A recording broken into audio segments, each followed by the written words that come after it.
Hi, everyone, and welcome to another episode of the Performance Cafe. And today I've got an extra special guest. Now, I'm not sure how this happens, but when you stay in the same city as someone, you go, we'll do the recording, we'll do the recording, we'll do the recording. And then they go to Australia and then you do the recording, at a strange time of the morning. So the person I'm speaking about is Deirdre Viljoen. And as we know her, Dee has been passionate about HR management and learning and development for more than 30 years. And she loves to reinvent herself through change and innovation towards continuous growth and development. And as you guys know, I'm on a bit of a continuous growth and growth mindset thing right now myself. So she does this in a manner to achieve both personal and professional objectives in order to impact others. Dee has worked in various corporates across many industries, therefore gaining a whole lot of experience and a lot of wisdom. And so this is a good place for us to be today. And that is speaking to Dee. Hi, Dee. Hi, Innocente. Thank you for having me. It's an honor. It's only a pleasure. I must say, I'm very amused at the fact that we could have done this in Joburg, sitting in the same spot, but we wait until you are far away to do it. Are you enjoying your break? Change is as good as a holiday. Indeed, isn't it? Indeed. Um, so Dee, thanks so much for taking the time during your holiday to speak to us. I know family time is so important. So let's get cracking. What I really love is the fact that you've had such a robust career. And I'm sure that you have a lot to teach people who may have only been around for maybe 5 or 10 years, who really only know just before COVID happened. And, the 2 years in COVID, bless their souls, having to, I think, start a career in HR during COVID must have been quite a thing. But what do you think? Do you think that the past couple of years has impacted the way that we see performance? Absolutely. It definitely has. So, just to go back, what does performance actually mean today? It really is the ultimate success of a project or a goal or a standard in terms of achieving intended impact together with performance indicators and objectives. So it's measured at various levels, performance of the business, teams, individuals, where it really is an act of accomplishment. Where it's changed is the remote working. Yes. And that is what I'm going to touch on quite greatly today. So therefore, employers and employees have to have become increasingly adaptive. So the performance appraisal is a critical undertaking now because it can have far-reaching effects or consequences in terms of employee engagement and retention and reward. So employers need to consider that to move away from the traditional KPI and move towards outcomes and outputs and realign performance measures to line up to outputs. And I think this is going to provide something more meaningful or keep your performance where you want it to be as an organization. And such a key thing. I mean, let's just jump right into the remote work stuff because it is so fascinating. But one of the things is performance appraisal for remote workers. You talking about outcomes and output. Do you want to tell us a bit more about that? Absolutely. It's not so much the hours that employees sit at their desk or on their laptop working remotely. It's what they're able to deliver.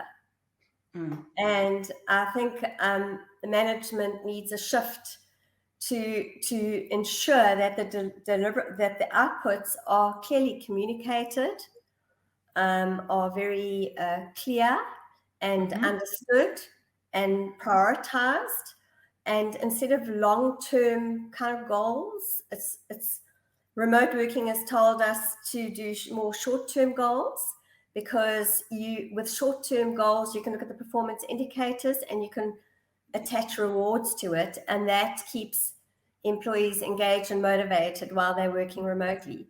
It's also this whole balance of a personal life with work life, which is a massive challenge and for both parties. So employers, I think, if they actually if there's a lack of trust with the employee, there's going to be micromanagement, and there's going to be poor communication, and then disengagement from the employee. So the trust building is also very, very important. And I think if you go back to the organizational critical factors, they need to send out a strong message, the organization, on how they're going to manage performance, and how it's going to be recognized, and to try and get an employee to contribute and be valued rather than perform. So the contribution and the value add kind of now surpasses the performance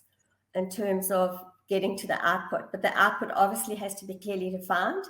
And I say the best way for employers to do that is to do it in a consultative process. The employee involved in setting the standards, objectives, projects, and goals, and defining what the criteria is in terms of managing it. That is amazing, and I couldn't agree with you more. And what I really love what you said was these short-term goals, because I think for me that's one of the things that really hits home, is that being older than 16, I know you wouldn't say that, but being older than 16, I did performance management, the once a year, sit down with your boss, get told what you did wrong, hardly ever remember what you did right kind of thing. Yes. And from that perspective, I think the lovely thing about short-term goals and lots of short little, as they call it, sprints in Agile, is that we stop things from going wrong before they go wrong. We don't let them go wrong and then wait another 3 or 4 or 12 months to tell someone it's gone wrong. Exactly. You spoke about the role of performance appraisals, so I love performance management, but I have a totally different system for doing it. But you spoke about performance appraisals as part of retention. Does that mean we do away with them? Because I think a lot of employees would be happy to stay in any company that doesn't do those awful performance appraisals. How do you see that link? There should be a formal and an informal approach. So it's not about waiting for that formal approach. The informal approach of having one-on-one meetings, engaging with the employee, giving them feedback, checking in on them, finding out how they are doing, and then addressing the shortfalls or the areas of development, as I like to call it, and then recognizing what they've contributed. And I go back to the word contribution. Is way, way more important to be done on a regular basis. And you don't need to wait for a formal performance review or appraisal, so to speak. And then if you make notes during your performance chats, when it gets to the appraisal time, you've got everything. You can't remember, a manager can't remember 6 months ago what an employee did. So that's why it's important to have those 15 to 20-minute chats. It doesn't have to consume a manager's time, but it's certainly a 15 to 20-minute chat is certainly very doable. And the feedback that the employee requires and that he can or she can even give their manager is building the relationship. It's ensuring clarity of the goals and standards. It's sort of just putting in a recognition that is way more significant because it's happening soon after something's been recognized, not 6 months down the line. And when you get to your performance appraisal, if you've been engaging all along, it's really not as tedious as it should be. It then becomes enjoyable because you've already built the relationship. You know the strengths, you've discussed it, you know the areas of development. You're asking your employee what they're doing to get to, what assistance you can give them and what are they doing to get there. So that's the way it should be approached, not in this formalized appraisal or not waiting once a year to tell them. Yes. And I've actually been sitting in my daughter's home, and she's managing a whole lot of people. She's a principal scientist for a company, and I've been listening to her engage with her employees on a weekly basis. And it's just refreshing to know that there are managers and leaders out there that find that important, and she definitely gets the results. For me, what I'm hearing you say, and it's an analogy that I've thought of as well, is if we were in a relationship, if we were in a friendship with someone and we only spoke to them once a year, we wouldn't get very far in that friendship.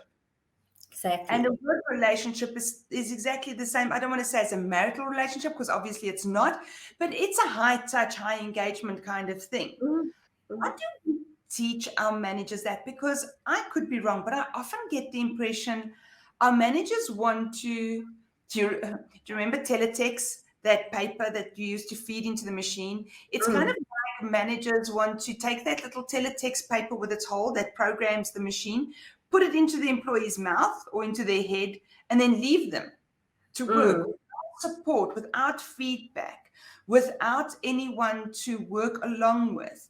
How do we change that?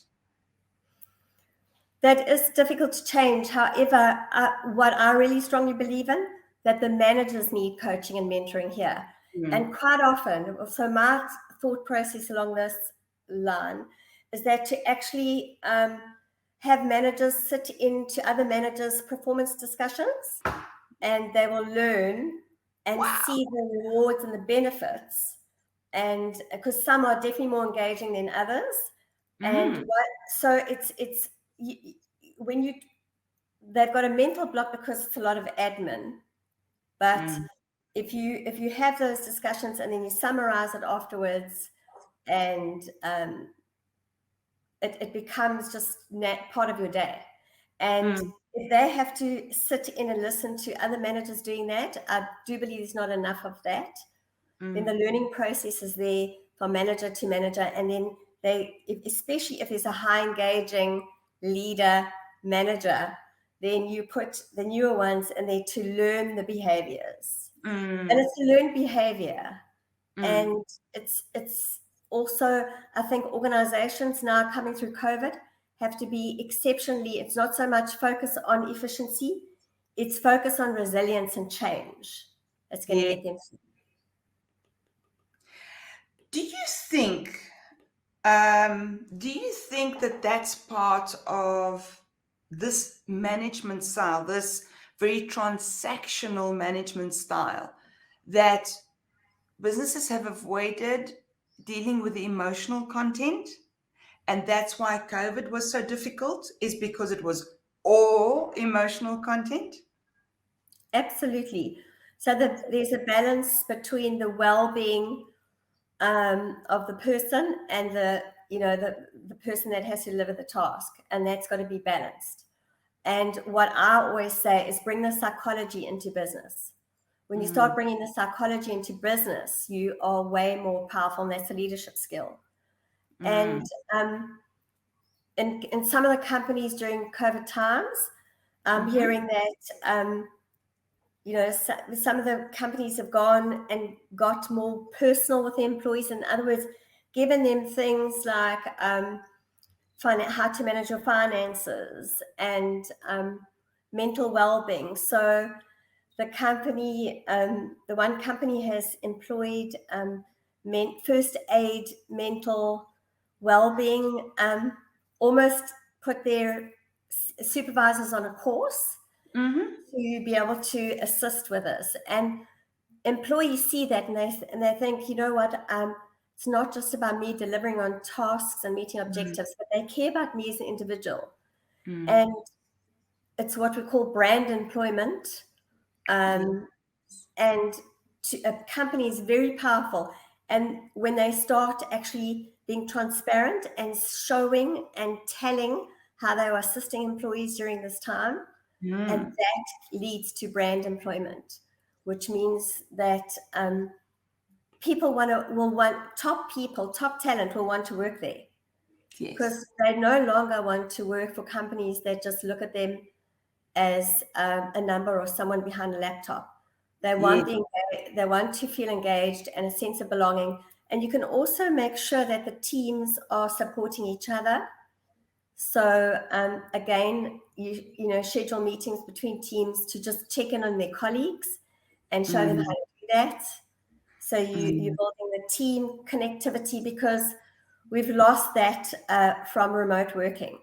So whatever we've lost from remote working, we need to make it up in initiatives. And managers need to change and be adaptive towards the new way of doing things, keeping the employees connected, giving them a purpose, assisting them to reach their goals and therefore performance, and engaging in them.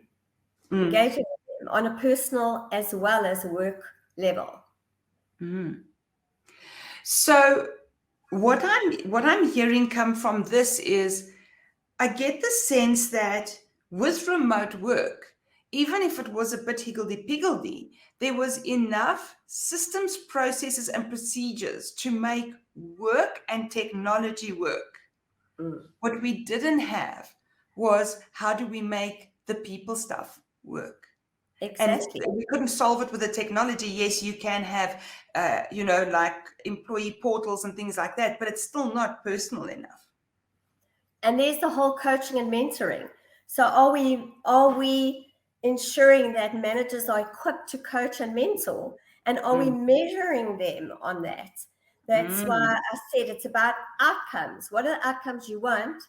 And it's not just about the task-driven outcomes, but the behavioral-driven outcomes and assessments that go with that. Yes. So that's just as important. So if we start measuring managers on how they coach or mentor their employees, imagine how powerful that is, because all these indicators will come up in terms of how have you engaged the team. What questions have you asked when you're having your performance discussions? Tell me about your questions. Are you just diving into the areas of development, or are you actually asking them, how are you managing your professional work life? How are you managing your time? And as management and leadership, you need to be giving tools to your employee to help them cope. And you need to also ask them to come to you for, like, how is your workload? Who are you seeking help from when you're stressed and you've got to deliver on a project and you feel like you don't have the assistance. So we need to make sure we're asking the right questions so we get the right answers, and then we're driving behaviors as well as tasks. And that is performance, because even in goal setting is something I learned in coaching, that goal setting, I can write a book on it. It's very important.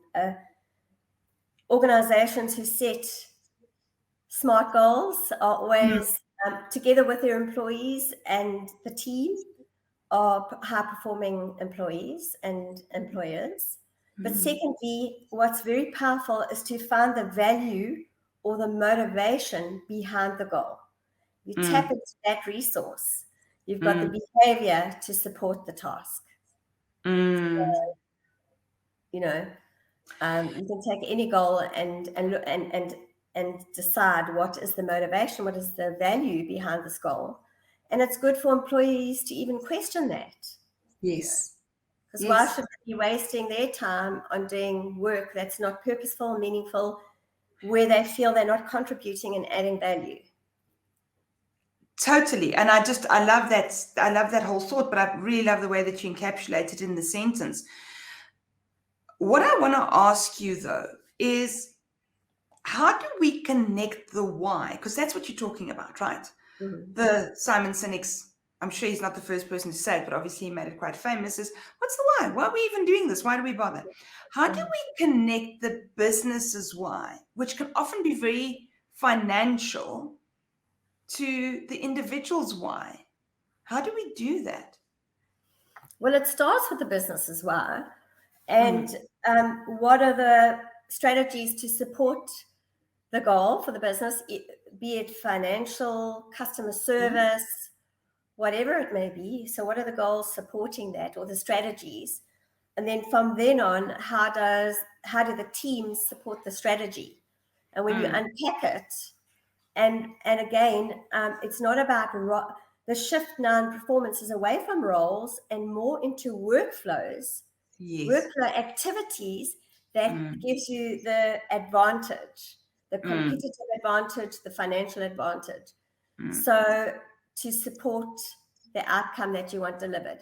So this whole old traditional thing in HR about, heavy focus on the role needs to shift, especially now, into what is the strategy, what are the workflows to support the strategy, what teams are going to be tasked, what critical skills are required to support that, and who's got those skills and who do we need to still give those skills to in order to execute on the actual strategy. And then that's why we have the performance discussions. How are we away from the strategy? It's not just about what our team's doing, but what are the other teams doing, and how can we create synergy?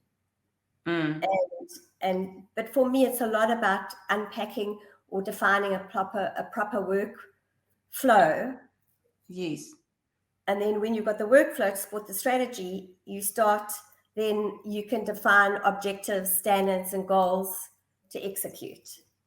So I love that, but I think there's also something here to be said for those people who are fairly old school. They go, but we've got a job description. That person must only do what's in their job description. Does that mean we now throw away job descriptions? How does this work? No. So job descriptions, I call it job profiling, is exceptionally important. Job profiling is exceptionally important because it does clarify the goals and objectives and the standards required. However, like any organization, you don't just have a job profile when you start. These things need to be continuously reviewed. And it's also part of that discussion you have. Like, is the profile still relevant? What's changed? Because a successful organization, remember I said, is critical skills and also cross-skilling. So getting people to do more than one thing.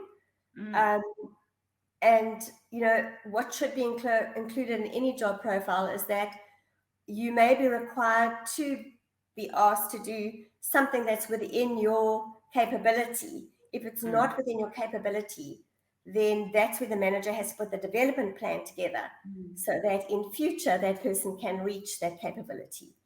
But it's still relevant. However, it's not just a document that stands and sits. It's got to be changed and updated and looked at continuously because, things change. The environment changes, the strategy changes, the workflow changes, and it's got to line up and make sure that it's, that we can deliver on that workflow.